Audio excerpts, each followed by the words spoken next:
Hi everyone, I'm Randy Bevington. I'm an elementary school teacher. Most of my teaching career has been in kindergarten and second grade. I did first grade for 1 year, and I have to say that was my absolute favorite.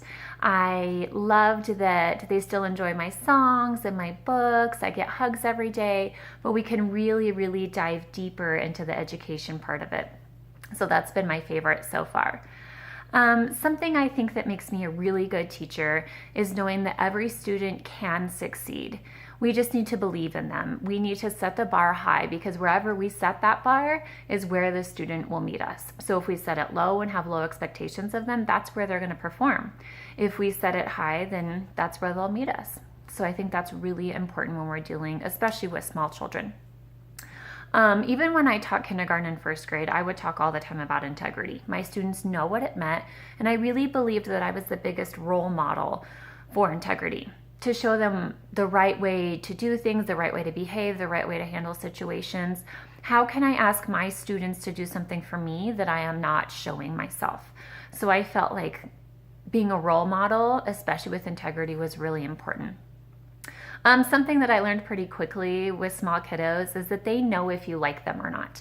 So if they know that you like them, they are going to perform better for you. They are going to want to impress you on some level. They'll want to work hard for you. And they know if you don't like them, and they will do the complete opposite. And we've all had those kiddos that are a little bit harder to deal with, and it is up to us as a professional and as a teacher to, like the old saying, kill them with kindness. You need to find a way to become friends with them, to show them that you care, and they will perform for you and they will do better in class for you, behavior-wise, academically. You know, it's up to us as a teacher to be able to reach all of those students. And that can be challenging sometimes, but I think that's one thing I do well, and that makes me a good teacher. One thing that I really could work on is being more involved in the community. And honestly, I know this is something that's really important. I just get so caught up in my daily life and being so busy with everything and thinking this is just one more thing as a teacher that I have to do. And I really need to look at that differently, because deep down I know that by me going to spaghetti night and science fair night, I'm being there for the kids, I'm being there for the parents. And I think that that creates a sense of community, a sense of family.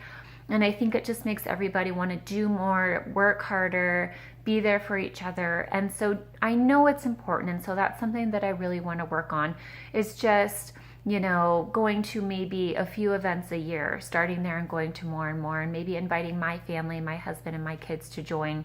I think that would make a big impact on the students too, and on their families. I think as a professional, we need to know not only how to teach students, of course that's important, but we need to understand the developmental stages of children as a teacher. So often, you know, I hear parents coming to me and saying, you know, they're worried that their kid isn't reading yet. They're worried that they're not making a certain sounds yet for the earlier kiddos. And sometimes I think what more kids need is just time. So, you know, let's think about where the brain is at this age and what they should and shouldn't be doing. And do we need to really react strongly to this situation as far as putting them in special ed or speech, or are there some things we could be doing at home and in the classroom, you know, that may help them? And so I think that's a really important part of teaching, is just understanding children and where they are coming from. I think that it's up to us to be professional and friendly and also be able to diffuse situations. You know, we've been in those situations before with kiddos and with parents where we want to fight back. And it's up to us to be that role model and to be, you know, the adult in the situation and really diffuse it. Whatever that may be, walking away, you know, sitting quietly until they're done throwing a tantrum, you know, whatever needs to be done, we are there as role models. And I want to show my students what good behavior is, and the best way to do that is to show them. I think that speaks much more loudly than words.